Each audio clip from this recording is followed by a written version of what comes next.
નમસ્કાર મિત્રો, તમારું સ્વાગત છે એસડબલ્યુ સ્ટડીમાં। આજે આપણે ધોરણ 6 પ્રકરણ 3 સંખ્યાની રમત, તો એમાં વિચારો અને શોધો, પેજ નંબર 59। એમાં છે સંખ્યા રેખા પર સંખ્યાઓની પેટર્ન। તો મિત્રો, સંખ્યા રેખા આપણે અગાઉ ઘણીવાર જોઈ ગયા કે આ રીતે સંખ્યા રેખા હોય, એની ઉપર આપણે આંકડા દર્શાવવાના હોય। તો મિત્રો, સંખ્યા રેખાથી ખૂબ પરિચિત છે। ચાલો જોઈએ કે શું આપણે કેટલીક સંખ્યાઓને સંખ્યા રેખા પર તેમના સ્થાન પર મૂકી શકીએ છીએ। તો અહીંયા મિત્રો તમને સંખ્યા આપેલી છે કે 2180, 2754, 1500, 37, 9950, 9050, 3050, 5330, 5330 અને 8400, જેને સંખ્યા રેખા પર ગોઠવો। તો મિત્રો જો 1000 અને 2000 ની વચ્ચે કઈ સંખ્યા આવશે મિત્રો? તો 1050 છે। સૌથી નાની સંખ્યા 1050 છે, તો આપણે એને લખી દઈએ 1000 થી થોડીક આગળ લખી દઈએ। તો અહીંયા કેટલા લખી દઈએ આપણે? 1050 લખી દઈએ। ચાલો, ત્યાર પછી બીજી સંખ્યા મિત્રો કઈ છે? જો 1050 આવી ગયા, ત્યાર પછી બીજી સંખ્યા 1500 છે। તો 1000 અને 2000 ની વચ્ચે કેટલા આવી જશે? 1500। તો આપણે અહીંયા શું લખી દઈએ? 1500 લખી દઈએ। ચાલો મિત્રો, ત્યાર પછી 2000 અને 3000 ની વચ્ચે એમાં 2180 આપ્યા છે જો મિત્રો, અને બીજો 2754। તો 2180 ક્યાં આવશે? 2000 થી થોડાક આગળ શું આવી જશે? 2180 આવી જશે। ચાલો, ત્યાર પછી બીજું છે 2754। તો એ 3000 ની નજીક કેટલા લખી દઈએ આપણે? 2754 લખી દઈએ। ચાલો મિત્રો, પતી ગયું। ત્યાર પછી મિત્રો જો 3000 અને 4000 ની વચ્ચે 3050, તો 3050 છે, અને બીજી કઈ સંખ્યા છે? 3600 મિત્રો। 3600 સંખ્યા અહીંયા છે, તો 3050 અને 3600। તો 3050, તો એકદમ 3000 ની નજીક શું આવી જશે? 3050 મિત્રો। ત્યાર પછી આપણે કેટલા આપ્યા છે? 3600। ચાલો, 3050 ટીક કરી દઈએ। હવે 3600 કરીએ તો 3000 અને 4000 ની વચ્ચે એકદમ કેટલા હશે? 3500, કેમ કે બેના સરખા ભાગ કરે। તો આની થોડાક આગળ કેટલા હશે મિત્રો?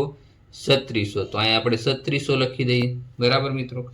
ત્યાર પછી 4000 અને 5000। તો 4000 અને 5000 ની વચ્ચે એક પણ સંખ્યા છે નહીં આપણે, એટલે એ લખવાની આવશે નહીં। ત્યાર પછી 5000 અને 6000 ની વચ્ચે, તો મિત્રો એ આપણે જોઈ લઈએ। જો અહીંયા 5000 ને 30 છે, તો 5000 ની એકદમ નજીક શું આવી જશે મિત્રો? 5030। તો અહીંયા 5030 લખી દઈએ। ચાલો, ત્યાર પછી મિત્રો 5300 છે, જે 5000 અને 6000 ની વચ્ચે। તો થોડાક 5000 થી થોડાક આગળ આપણે કેટલા લખી દઈશું મિત્રો? 5300 લખી દઈએ। ચાલો, ત્યાર પછી મિત્રો 6000 અને 7000। તો 6000 7000 ની વચ્ચે એક પણ સંખ્યા નથી। 7000 અને 8000। તો 7000 થી 8000 ની વચ્ચે પણ એક સંખ્યા નથી। 8000 અને 9000। તો જો એની વચ્ચે અહીં 84 આપ્યા છે, તો અહીંયા આપણે 8000 થી થોડાક આગળ આપણે કેટલા લખી દઈએ? 84। 8400, 84 100 અથવા 8400। 9000 અને 10000 ની વચ્ચે કઈ સંખ્યા છે આપણે જોઈ લઈએ। ચાલો, હવે જો 9590 વધ્યા, તો એકદમ નજીક આપણે શું લખી દઈએ? 9000 અને 10000 ની વચ્ચે શું આવશે? 9590 આવશે। ચાલો મિત્રો, ત્યાર પછી આપણે એક જ સંખ્યા વગી 9950। તો 10000 ની નજીક આપણે શું લખી દઈએ? 9950। તો 9950। તો આ મિત્રો આપણી સંખ્યા રેખા પૂરી થઈ।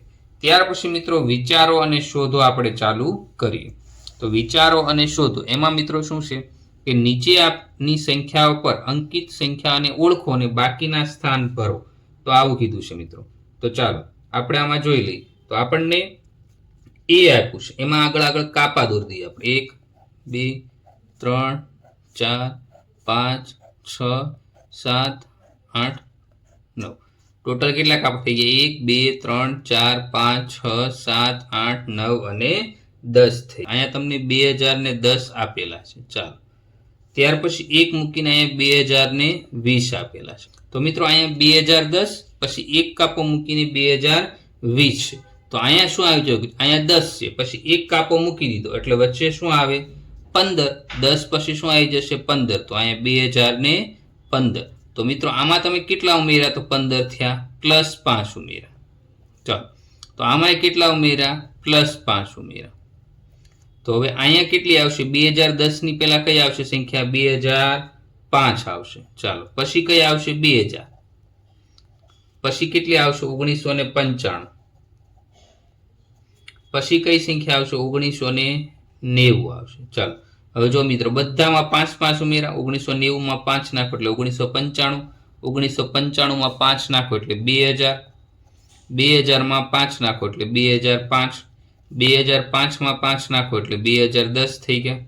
આ રીતે મિત્રો જો 2010 માં 5 એટલે 15, 2015 માં 5 એટલે 2020, હવે 2020 માં 5 નાખો એટલે કેટલા થઈ જાય 2025, એમાં 5 નાખો એટલે 2030 અને એમાં 5 નાખો એટલે શું થાય 2035 થઈ જાય। તો બધામાં આપણે કેટલા કર્યા +5 +5 +5 બધામાં કર્યા છે। ચાલો મિત્રો હવે મિત્રો છેલ્લે તમને એક પ્રશ્ન એવો પૂછો છે કે સૌથી નાની સંખ્યા અને સૌથી મોટી સંખ્યા ફરતે ગોળ રાઉન્ડ કરો। ચાલો સૌથી નાની સંખ્યા ઉપર રાઉન્ડ કરો, ગોળ રાઉન્ડ કરી દઈએ આપણે। 1990 સૌથી નાની સંખ્યા થઈ અને સૌથી મોટી સંખ્યા ફરતે લંબચોરસ દોરો। ચાલો તો સૌથી મોટી સંખ્યા કઈ દઈ 2035 થઈ। બી માં પણ આ જ રીતે કંઈક સંખ્યા છે, આ બી આપણી આકૃતિ કરી દઈએ આપણે। બીજો કાપો, ત્રીજો, ચોથો, પાંચમો, છઠ્ઠો, સાતમો, આઠમો, નવમો અને 10મો। તો મિત્રો એમાં તમને ચોથા કાપા ઉપર 9996 આપ્યા, 9996 અને એની પછી 9997 આપ્યા। ચાલો મિત્રો હવે આ બંનેમાં કેટલો ગેપ છે તમે ફટાફટ મને કહી દો। જો આમાં હું +1 કરી દઉં તો 9997 આવી જાય, તો ખાલી મારે કેટલી સંખ્યા ઉમેરવાની થઈ છે માત્ર ને માત્ર એક સંખ્યા ઉમેરવાની થઈ છે। ચાલો તો મિત્રો એની પછી અહીંયા શું આવી જશે 96 પછી 97, તો 97 પછી કેટલા આવે 98, તો અહીંયા 9998 પછી શું થશે 9999 એટલે કે 4 નવડા, પછી શું થઈ જશે મિત્રો 10000। ચાલો 10000 થઈ ગયા, પછી શું થઈ જશે મિત્રો 10001 થઈ જશે અને છેલ્લે શું થઈ જશે 10002 થઈ જશે। સમજાણો મિત્રો બધામાં આપણે +1 +1 કર્યું। હવે આ બાજુ શું થઈ જશે 9995, અહીંયા 9994 અને 9993। ચાલો મિત્રો તો બધામાં આપણે શું કર્યા +1 +1 +1 બધામાં આપણે એક એક ઉમેરી દીધા +1, બધામાં આપણે શું કરી દીધું છે +1 એડ કરી દીધા છે। ચાલો +1 આમાં પણ 1 નાખી દો એટલે 10000 માં 1 નાખો એટલે 10001, 10001 માં 1 નાખો એટલે 10002। ચાલો મિત્રો તો આપણી બી પૂરી થઈ ગઈ। એમાં આપણી પેટર્ન શું મળી બધામાં +1 ઉપરનામાં બધામાં +5 +5। હવે સૌથી નાની સંખ્યા કઈ છે 1993, એની ઉપર ગોળ રાઉન્ડ કરી દો। ચાલો ત્યાર પછી સૌથી મોટી સંખ્યા કઈ છે 10002, એની ઉપર આપણે લંબચોરસ દોરી દઈએ। ચાલો દોરી દીધો। ત્યાર પછી હવે મિત્રો આપણે આકૃતિ કઈ જોવાની છે સી જોવાની છે, એ સી કરી દઈએ। ચાલો એ બી સી અને ડી કરવાની છે। પહેલા આપણે કાપા દોરી દઈએ। તો આ 1 2, જો કાપા દરેક સમાન અંતરે મિત્રો હોવા જોઈએ। મેં આ સંખ્યા રેખા તમને દોરવા માટે જ ખાસ કીધી, તમારે લાઈન દોરી દેવાની અને પછી આ રીતે તમારે શું કરી દેવાના છે કાપા દોરી દેવાના છે। ચાલો મિત્રો હવે આપણે સી ચાલુ કરીએ। મિત્રો તમને જો અહીંયા 15077 આપેલા છે, 15077।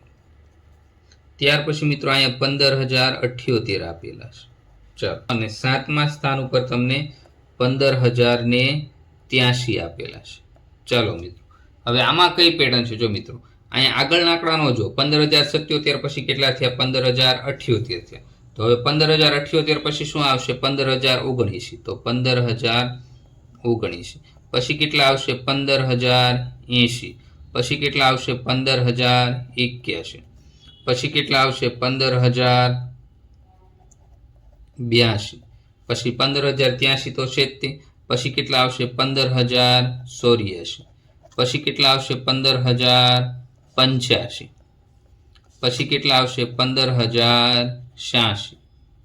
ખબર પડી મિત્રો? તો બધામાં આપણે કેટલા કર્યા +1, આપણે બધામાં +1 કર્યા, તો અહીંયા +1 લખી દઈએ, અહીંયા પણ +1 કર્યા, અહીંયા પણ આપણે શું કર્યું છે +1 કર્યું છે, અહીંયા પણ આપણે શું કર્યું છે +1, આ બાજુ પણ શું કર્યું છે +1, દરેકમાં આપણે +1 કર્યા। 83 પછી 84, 84 માં 1 નાખો એટલે 15085, 15,082 માં 1 નાખો એટલે 15,086. તો આ રીતે આકૃતિ આપણી સી એટલે કે રેખા આપણી સી પણ પૂરી થઈ.